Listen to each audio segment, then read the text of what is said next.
এটা এক ধরনের চাঁদাবাজি। গাড়িতে করে একখানে যাচ্ছি, মাঝ রাস্তায় গাড়ি দাঁড় করে হাতি দিয়ে চাঁদা আদায় করা এটা এক ধরনের পেশায় পরিণত হয়ে গেছে।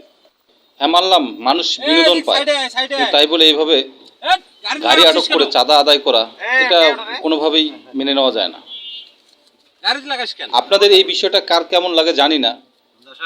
রাস্তার মাঝখানে গাড়ি আটকিয়ে চাঁদা আদায় করা এটা একটা দণ্ডনীয় অপরাধ।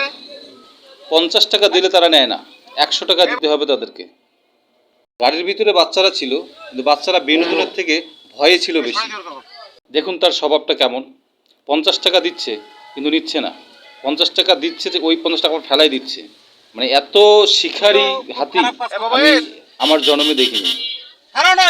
বিষয়টা প্রশাসনের দৃষ্টি আকর্ষণ করছি, যাতে করে এভাবে হাতি নিয়ে মাঝ রাস্তায় দাঁড় হয়ে কোনো চাঁদাবাজি না করে। এভাবে বিনোদনের থেকে ক্ষতিকর বেশি হচ্ছে। সুর দিয়ে গাড়িটাকে এমনভাবে ধাক্কা মারছে যে কল্পনা করা যায় না যে এরা এতটাই ভয়াবহ, মানে পশুরূপে রূপান্তরিত হতে পারে টাকার জন্য, আমি কল্পনা করতে পারিনি।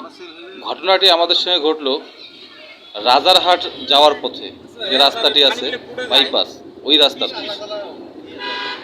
বৃষ্টির সময় একটা রাস্তার কিনারে পানি দুই পাশে দুই সাইড দিয়ে, আর এখন দেখা যাবে কি করা লাগে।